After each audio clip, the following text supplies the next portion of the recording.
science, technology, society, and nation building. Science helps us understand how the world works, while technology applies that knowledge to create tools and innovations that makes our lives easier. Society refers to the people who use or affected in these developments.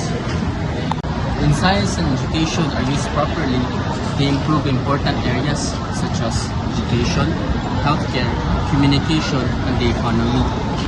Because of this, they help a country grow and become more developed.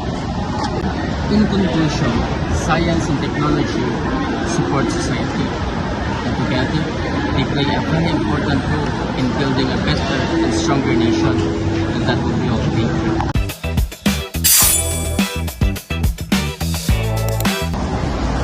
The essence of good life is not measured by wealth or success alone, but by living with purpose, integrity, and gratitude.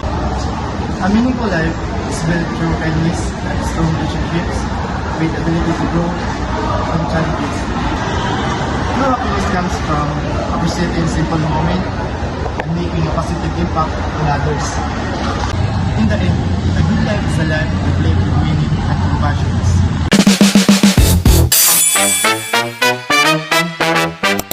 Hello everyone, today I'm going to talk about the climate change.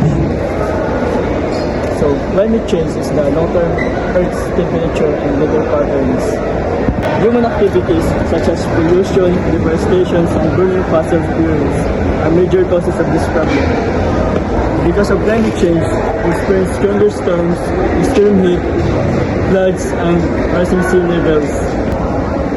These effects can harm people, animals, and the environment. If we work together, we can protect our planet and create a better future. So that's all. Thank you.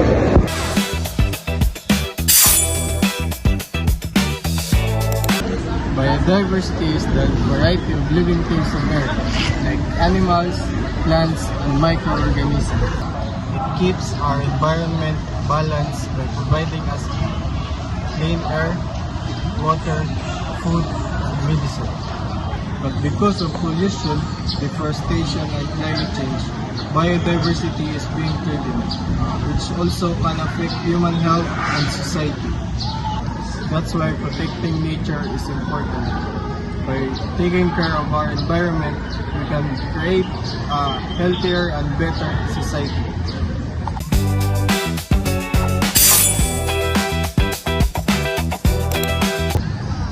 When technology and humanity cross, life becomes easier and more connected.